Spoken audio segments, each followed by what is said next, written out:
에스겔 30장. 여호와께서 내게 말씀하셨다. 사람아, 예언하고 전하여라. 나 주 여호와가 이렇게 말한다. 소리내어 부르짖어 외쳐라. 아이고, 재앙의 날이 오고 있다. 그날이 가까이 왔다. 여호와의 날이 가까이 왔으니 그날은 구름 가득한 날이며 온 세상에 닥칠 재앙의 날이다. 칼이 이집트를 칠 것이며 에티오피아가 두려워 떨 것이다. 이집트의 시체가 널려있고 그들의 재물을 빼앗길 때에 나라의 기초가 허물어질 것이다.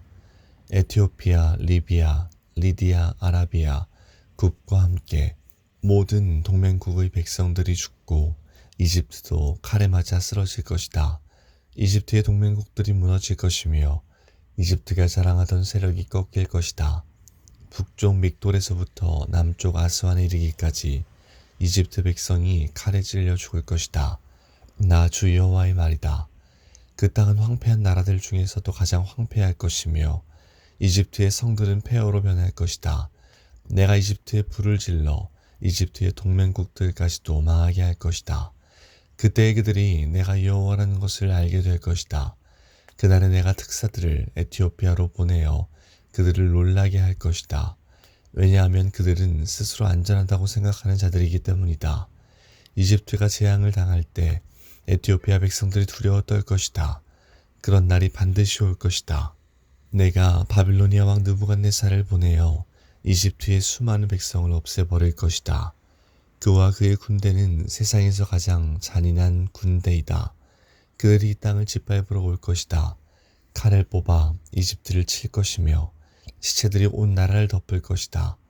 내가 나의 강의 물줄기를 마르게 하고 그 땅을 악한 백성에게 팔 것이다. 외국인들의 손을 빌려 그 땅과 그 안에 있는 모든 것을 없애버릴 것이다. 나 여호와의 말이다. 주 여호와께서 이렇게 말씀하셨다. 내가 우상들을 없애버리고 높성의 우상들을 헐어버릴 것이다. 다시는 이집트에서 왕이 나오지 못하게 하고 온 땅을 공포에 몰아넣을 것이다. 내가 이집트 남부의 바드로스 땅을 황무지로 만들 것이다. 소안 지방에 불을 지르고 노 지역을 칠 것이다. 내 분노를 이집트의 요새 펠루시움에 쏟아붓고 노 지역에 사는 수많은 사람들을 없애버릴 것이다. 내가 이집트에 불을 지를 것이니 펠루시움이 크게 괴로워할 것이다. 노의 성벽이 뚫릴 것이며 노은 대낮에 적군의 침략을 당할 것이다. 헬리오폴리스와 부바스티스의 젊은이들이 칼에 맞아 죽을 것이며 백성들은 포로로 끌려갈 것이다.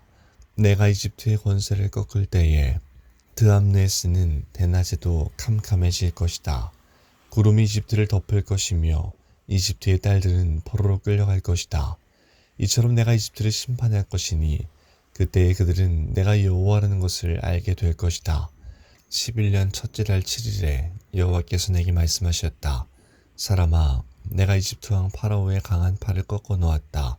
그 팔을 싸매지 않고 붕대로도 감지 않았으므로 그 상처가 아물지 않을 것이며 전쟁 때 칼을 쥘 힘도 없을 것이다. 내가 이집트 왕 파라오를 치고 그의 팔을 꺾어 놓을 것이다. 성한 팔과 부러진 팔을 모두 다 꺾어 놓아 칼을 쓰지 못하게 할 것이다. 내가 이집트 사람들을 온 세계에 흩어놓아 방황하게 할 것이다.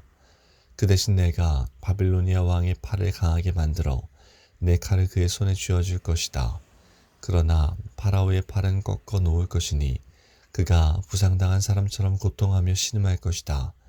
내가 바빌로니아 왕의 팔을 강하게 하고 파라오의 팔은 벌벌 떨리게 만들 것이다. 내 칼을 바빌로니아 왕의 손에 쥐어주어 이집트 땅을 치게 할 것이니 그때에 그들이 내가 여호와라는 것을 알게 될 것이다. 이집트 사람들을 온 세계에 흩어놓아 방랑하게 할 것이다. 그때에 그들은 내가 여호와라는 것을 알게 될 것이다. 31장. 11년 셋째 달 초하루에 여호와께서 내게 말씀하셨다. 사람아, 이집트 왕 파라오와 그의 백성에게 전하여라. 너보다 더 위험 있는 사람이 누구인가? 아시리아는 한때 레바논의 백향목 같았다. 그 아름다운 가지로 온 숲을 덮었다. 그 키는 하늘에 닿았고 그 꼭대기는 구름에 닿았다. 물이 풍부하여 그 나무가 잘 자랐고 샘이 깊어 그 나무가 높이 자랐다. 강이 숲으로 흘러 그 나무 밑을 흠뻑 적시었다. 들판의 다른 나무들보다 그 나무는 키가 더 컸고 물을 흠뻑 받아 가지도 길게 잘 뻗었다. 하늘을 나는 새들이 그 나뭇가지에 깃들고 들의 짐승들도 그 나무 아래에서 새끼를 낳았다. 세상의 모든 큰 민족들이 그 나무 그늘 아래에서 살았다. 그 나무는 크고 아름다웠으며 그 가지는 길게 뻗어 있었다. 그 뿌리는 밑으로 깊숙이 뻗어 흠뻑 물을 머금었다. 하나님의 동산에 있는 어떤 백향목들도 그 나무와 비교가 되지 못했다. 크기에 있어서 어떤 잣나무도 그 나뭇가지와 상대가 되지 못했다. 단풍나무 가지도 이 나뭇가지에 비하면 아무것도 아니었다. 하나님의 동산에 있는 어떤 나무도 그 나무의 아름다움을 앞서지 못했다. 내가 그 나무를 무성하고 아름답게 만들었기 때문에 하나님의 동산 에덴에 있는 모든 나무들이 그 나무를 부러워했다. 그러므로 나 주 여호와가 말한다. 나무가 높이 자라 그 끝이 구름에 닿자 그 나무는 교만해지기 시작했다. 그러므로 내가 그를 세상 나라들을 다스리는 왕에게 넘기고 그 나무가 저지른 악한 행동에 따라 그가 그 나무를 심판하게 할 것이다. 세상에서 가장 무서운 나라가 그 나무를 베어 나뭇가지들을 산과 골짜기에 던져버렸다.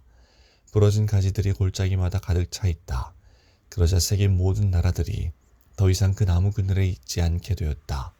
쓰러진 나무 둥지에는 하늘의 새들이 살고 꺾인 가지들 사이에는 들짐승이 산다. 물가에서 자라는 나무들도 키가 크다고 더 이상 자랑하지 못할 것이며 그 끝이 구름에 닿는다고 뽐내지 못할 것이다. 물을 흠뻑 받고 자란다고 다 크게 자라지는 못할 것이다. 사람이 죽어 무덤으로 내려가듯이 그 모든 것들도 죽어서 땅속에 묻힐 것이다. 그가 죽어서 무덤에 내려가던 날에 내가 깊은 샘물을 닫고 시내를 막고 큰 강도 흐르지 못하게 하였으며 레바논에게 그 큰 나무의 죽음을 슬퍼하며 울도록 하였다. 그 나무의 죽음 때문에 들판의 모든 나무가 두려워 시들어 버렸다. 그 나무가 넘어지는 소리에 온 세상이 두려워 떨게 되었다. 내가 그 나무를 무덤으로 내려가는 사람들처럼 죽음의 세계로 내려보낼 때 모두가 벌벌 떨었다. 에덴의 나무들과 레바논의 가장 좋은 나무들과 물을 흠뻑 받고 자란 나무들도 땅 밑에서 위로를 받았다. 그 큰 나무 그늘 아래에 살던 나무들과 큰 나무와 동맹을 맺은 나라들도 그 큰 나무와 함께 무덤으로 내려가 칼에 찔려 죽은 사람들과 하나가 되었다. 이집트야, 에덴의 어떤 나무가 너처럼 위엄이 있고 장엄하더냐. 너도 에덴의 나무들과 함께 땅 밑으로 내려갈 것이다. 너는 할례 받지 못하고 칼에 사륙당한 사람들과 함께 죽어 눕게 될 것이다. 이 일은 파라오와 그의 모든 백성에 대한 것이다. 나 주 여호와의 말이다.